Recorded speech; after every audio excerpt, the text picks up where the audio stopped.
The end portal room is nothing special, it's just the room that takes you to the end. But what if we made it special? First up, we need a lot of space. Something like this. But we're doing this in survival, so in reality it looked more like this. So I had to clear out about 80,000 blocks to have enough space for my project. Not to mention lighting up the ravines that kept being in my way. Luckily I had Haze 2 beacons and help from my friends Cayman and EC. 3 hours of digging later and we had a giant square. Yeah, that's the video done, bye! Actually, the fun just begins. Before even digging the hole, I had designed the entire build in creative mode, so I knew exactly how many blocks I needed to collect. So now the resource grind began. I will spare you the details, but it was a lot of work. Now it was time to begin. I started by placing the layout, which was something close to a circle.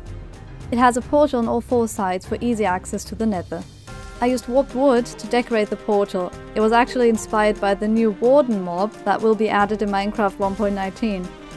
If you look closely, you can recognize the warden horns and that creepy skull part at its belly. I wanted this room to be a warm and bright room, which is why I used birch wood and smooth sandstone for the walls. I didn't like how end stone looked on the wall, so I used something that is still close enough to the end colors. Then it was time to transform the end portal itself. I tried to make it look inviting with a staircase leading up to it and some decoration like bushes and lanterns. The warp frame around it will hold end crystals later on, and it too was inspired by the warden. I then made a birch path on all 4 sides which transitions over into moss. I placed a lot of jack-o'-lanterns to light up the area and avoid mob spawns, but they will be covered under moss carpet. The rest of the floor was organically covered in coarse dirt, but it is going to get a huge upgrade towards the end. Then I made 4 simple but useful spruce wood bridges for easy walkways to the end portal. I also used glow lichen to create some sort of a checkerboard pattern on the birch planks. Like and subscribe?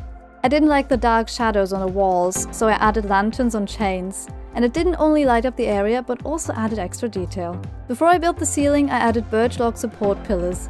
It seemed a lot more realistic to have something holding the ceiling in place. The ceiling was 2 layers, one birchwood, the other stone bricks. And I added a lot of bushes on the walls and more lanterns on chains to light it up as well. My favorite part of the build were these tiny flying ender dragons. The idea behind it was that these are young dragons that hatched from the dragon egg.